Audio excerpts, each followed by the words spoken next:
కేంద్ర ప్రభుత్వ కార్మిక వ్యతిరేక నిరంకుశ విధానాలకు వ్యతిరేకంగా చేస్తున్న పోరాటాలకు రైల్వే కార్మికులందరూ కలిసి రావాలని south central railway Mazdoor union Ongole branch chairman Emmanuel అన్నారు. కేంద్ర ప్రభుత్వం ప్రవేశపెట్టిన నూతన పెన్షన్ విధానానికి వ్యతిరేకంగా దేశవ్యాప్తంగా చేపట్టిన నిరసన కార్యక్రమంలో భాగంగా ఒంగోలు రైల్వే స్టేషన్ ఎదుట రైల్వే ఉద్యోగులు కార్మికులు నిరసన ప్రదర్శన నిర్వహించారు. WCR Sudheer, secretary BVN Teja, chairman Emmanuel ఆధ్వర్యంలో నిర్వహించిన ఈ నిరసన ప్రదర్శనలో రైల్వేలోని వివిధ విభాగాలకు చెందిన ఉద్యోగులు పాల్గొన్నారు. ఈ సందర్భంగా south central railway Mazdoor union Ongole branch chairman Emmanuel మీడియాతో మాట్లాడుతూ కార్మికులకు వ్యతిరేకంగా ప్రవేశపెట్టిన నూతన పెన్షన్ విధానాన్ని తక్షణం రద్దు చేసి పాత పెన్షన్ విధానాన్ని ప్రవేశపెట్టాలని డిమాండ్ చేశారు. కేంద్ర ప్రభుత్వ ప్రైవేటీకరణ విధానాల వల్ల కార్మికులు ఎంతో నష్టపోతున్నారని ఆవేదన వ్యక్తం చేశారు. రైల్వేలో ఉద్యోగ కల్పనకు ఎన్నో అవకాశాలు ఉన్నా ప్రైవేటీకరణ పేరుతో నూతన నియామకాలు చేపట్టడం లేదన్నారు. సామాన్య ప్రయాణికులకు రైల్వేలు దూరం అవుతున్నాయన్నారు. సాధారణ కోచ్లకు బదులు అన్ని ఏసీ కోచ్లతో రైళ్లు నడుపుతున్నారని చెప్పారు. ఈ సందర్భంగా యూనియన్ నాయకులు మాట్లాడుతూ కరోనా సమయంలో ఫ్రంట్ లైన్ వర్కర్లుగా ఎంతో శ్రమ చేశామని చెప్పారు. నూతన పెన్షన్ విధానానికి వ్యతిరేకంగా దేశవ్యాప్తంగా 29 రాష్ట్రాల్లోని కార్మికులు కదం తొక్కారని చెప్పారు. పోరాడితేనే ఏదైనా వచ్చేదని అన్నారు. అంబానీలు, అదానీలకు దోచిపెట్టడం కాకుండా కార్మికుల ప్రయోజనాలపై కూడా కేంద్ర ప్రభుత్వం శ్రద్ధ చూపాలని డిమాండ్ చేశారు.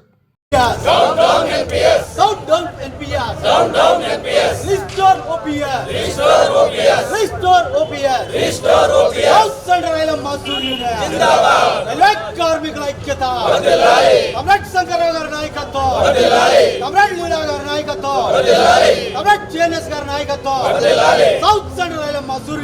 డియర్ ఫ్రెండ్స్, నా పేరు ఇమాన్యుయల్ అండి. South central railway Mazdoor union Ongole branch chairman. ఈరోజు ఈ ధర్నా కార్యక్రమము NPS గురించి. NPS అనేది కార్మిక వ్యతిరేక విధానము. 60 సంవత్సరాలుగా సర్వీస్ చేసి రిటైర్డ్ అయ్యే వ్యక్తికి పెన్షన్ లేకపోవడం దారుణంగా ఉంది. ఇటువంటి దారుణాలని ఎండగడుతూ all India railwaymen federation, south central railway Mazdoor union chief comrade Shankarrao గారి నాయకత్వంలో ఆయన పిలుపు మేరకు ఈరోజు ధర్నా కార్యక్రమాన్ని మేము కండక్ట్ చేయడం జరిగింది. కార్మిక వ్యతిరేక విధానాలను అవలంబిస్తున్నటువంటి ఈ ప్రభుత్వాలు ఖచ్చితంగా కళ్ళు తెరిచేలాగా మా విప్లవ పోరాటాలు ఉంటాయి. వీటిల్లో భాగంగా నిరసన ప్రదర్శనలు ముందుగా చేస్తున్నాం. అదేవిధంగా ప్రభుత్వం కూడా ఈ ధర్నా విషయంలో కళ్ళు తెరిచి మరి చర్చలకు ఆహ్వానించారు. All India railwaymen federation general secretary comrade Shivagopal Mishra garu చర్చల్లో ఉన్నారు. ఆ చర్చల అనంతరం మరలా ఏం చేయాలనే దాని మీద దృష్టి పెడతాం. అదేవిధంగా దేశంలో నిరుద్యోగం పెరిగింది అని అంటున్నారు. రైల్వేలో ప్రైవేటైజేషన్ని తగ్గించి ఉద్యోగుల పిల్లలను, అదేవిధంగా చదువుకున్న పిల్లలకు కూడా ఉద్యోగ అవకాశాలను కల్పిస్తూ నోటిఫికేషన్స్ జారీ చేస్తే చాలా ఉద్యోగాలు ఖాళీగా ఉన్నాయి.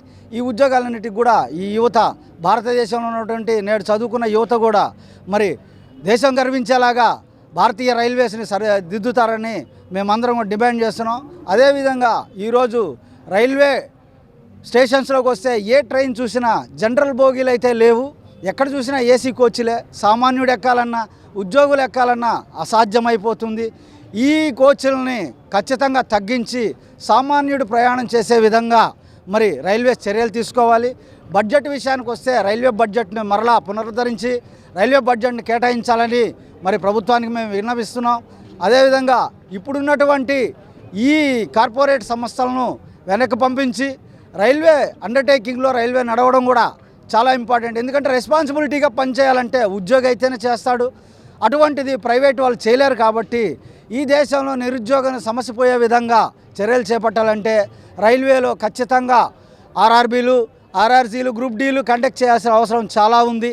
వీటిని గుర్తించి ప్రభుత్వాలు కూడా కార్మికుడి దగ్గర నుంచి ట్యాక్స్ తీసుకుంటున్నప్పుడు, కార్మికుడికి ఇన్ని కష్టాలు చేస్తున్నప్పుడు, అదే కరోనా సీజన్లో మరి రైల్వే కార్మికులు, అదేవిధంగా రైల్వే ప్రొటెక్షన్ వాళ్ళు కానివ్వండి, హాస్పిటల్స్ కానివ్వండి, ఎంతో కృషి చేశాం. ఎంతో రైల్వేస్ని, కార్మికులను ఈ చివరి నుండి ఆ చివరకు వారి గమ్యస్థానాలకు చేర్చాము.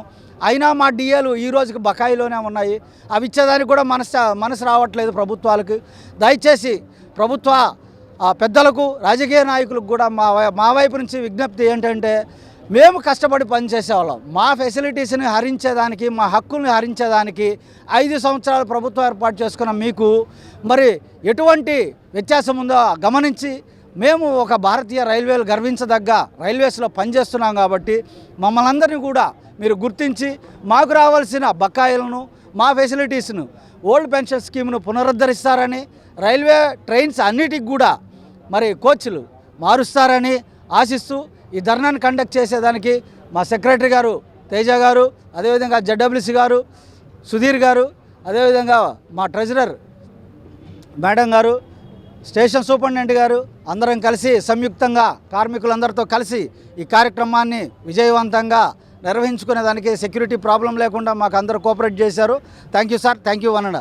South Central Mazdoor Union, South Central Mazdoor Union, All India Railwaymen Federation, All India Railwaymen Federation. Dear comrades, ఈరోజు 29 రాష్ట్రాల్లో దేశవ్యాప్తంగా జరుగుతున్నటువంటి నిరసన కార్యక్రమంలో భాగంగా ఈరోజు సౌత్లో ఒంగోలు రైల్వే స్టేషన్ ముందు అందరు కార్మికులందరూ, రైల్వే కార్మికులందరూ అన్ని డిపార్ట్మెంట్ల వారు నిరసన కార్యక్రమాన్ని తెలియజేయడం జరిగింది. ఈ నిరసన కార్యక్రమంలో భాగంగా ఓల్డ్ పెన్షన్ కావాలని కోరుతూ నూతన పెన్షన్ని రద్దుపరచాలని కార్మికులందరూ భారీ ఎత్తున ఈరోజు ర్యాలీ చేయడం జరిగింది.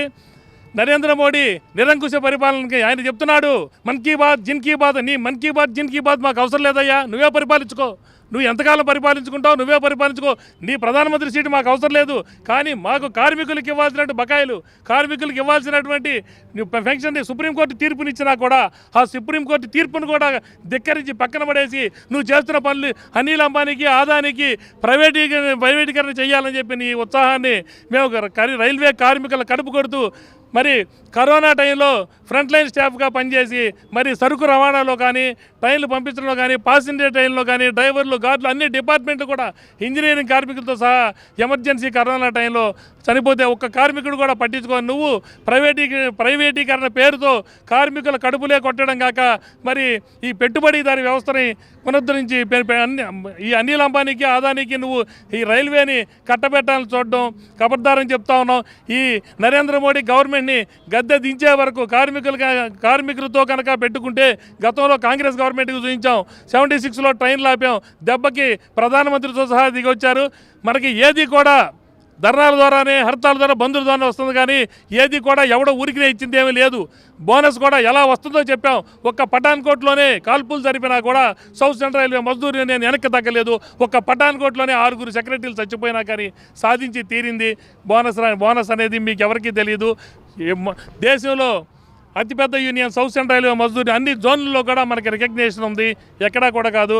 త్వరలో రాబోతున్న ఎలక్షన్లో మీరందరూ ఒక తాటిపై నిలబడి మనకి 51% ఓట్ని కనుక తీసుకొస్తే ఖచ్చితంగా ఈ ఓపీఎస్ని సాధించి తీరుతామని చెప్పి, ఇంకా నాకు 14 సంవత్సరాల సర్వీస్ ఉంది, మన ఓపీఎస్ సాధించిన తర్వాత ఇదే ర్యాలీని మళ్ళీ ఇదే స్టేషన్లో కండక్ట్ చేస్తాం.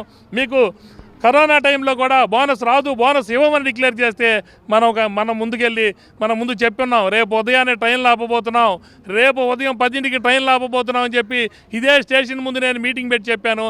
పక్క రోజు మళ్ళీ డిక్లేర్ చేశారు ట్రైన్లు ఆపొద్దు, మీ బోనస్ మీకు వస్తాం. ఎలా రాదో చూస్తాం, ఎలా రాదో ఓపీఎస్ అది కూడా చూస్తామని మీకు తెలియపరచుకుంటూ ఈ కార్యక్రమానికి ఇంతమంది వచ్చి డ్యూటీలకు సెలవులు పెట్టుకొని ఈ కార్యక్రమాన్ని విజయవంతం చేసిన మీ అందరికీ నా ధన్యవాదాలు తెలియజేసుకుంటూ, మీడియా మిత్రులకి నా ధన్యవాదాలు తెలియజేసుకుంటూ థ్యాంక్ యూ సార్.